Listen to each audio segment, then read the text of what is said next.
নমস্কার, Gyandeep study centre YouTube চ্যানেলে প্রত্যেকে স্বাগত জানিয়ে আপনাদের সামনে আরও একটি নতুন ভিডিও নিয়ে উপস্থিত।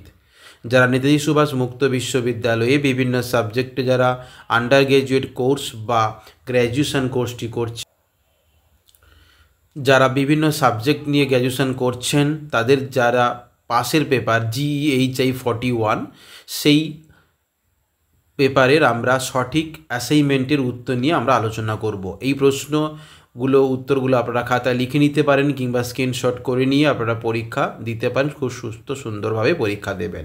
অবশ্যই ভিডিওটি ভালো লাগলে সাবস্ক্রাইব করুন, লাইক করুন এবং কমেন্ট করতে ভুলবেন না। আমরা দেখে নেব প্রথম যে প্রশ্ন রয়েছে, কত খ্রিস্টাব্দে বাংলাদেশ স্বাধীনতা ঘোষণা হয়?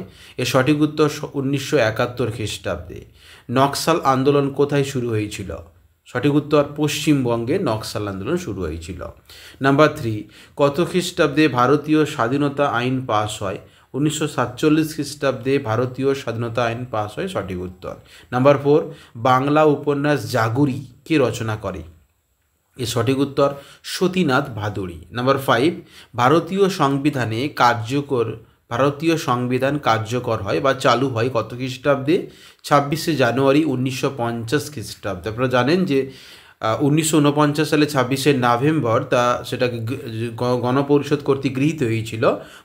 পরের বছর 1950 সালে 26শে জানুয়ারি গণপরিষদ কর্তৃক সংবিধানকে কার্যকর করা হয়। নাম্বার 6, চিপকো আন্দোলনের লক্ষ্য কী ছিল? অরণ্য ধ্বংস করার বিরুদ্ধে এই আন্দোলনটা ছিল চিপকো আন্দোলন। আমরা জানি যে গাছকে জড়িয়ে ধরে যে আন্দোলন করেছিল, এই আন্দোলনের নেতা ছিল সুন্দরলাল বহুগুণা।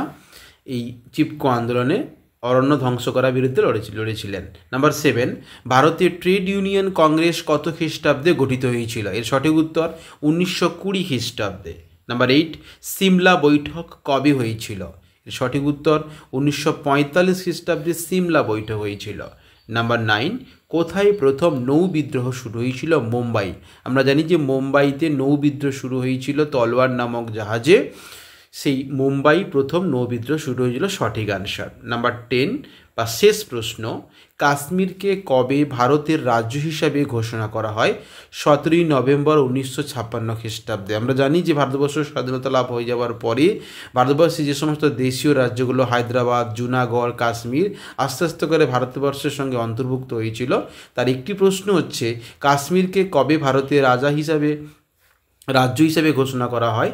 17 নভেম্বর 1956 খ্রিস্টাব্দ। এই ছিল মোট 10টি অ্যাসাইনমেন্টে 10টি প্রশ্ন উল্লেখযোগ্য এবং সঠিক উত্তরপত্র আপনারা খাতায় লিখে নিতে পারেন। পরীক্ষাগুলো ভালো করে সুন্দরভাবে দেন। যদি পরীক্ষা দিতে গিয়ে কোনো সমস্যা হয় বা যদি কোনো উত্তরের প্রয়োজন হয়, অবশ্যই কন্ট্যাক্ট নাম্বারে ফোন করুন, কারণ আমরা চেষ্টা করব আমাদের এই ক্ষুদ্র প্রয়াস শুধুমাত্র আপনাদেরই জন্য। চ্যানেলটা সাবস্ক্রাইব করুন, লাইক করুন, ভালো থাকবেন।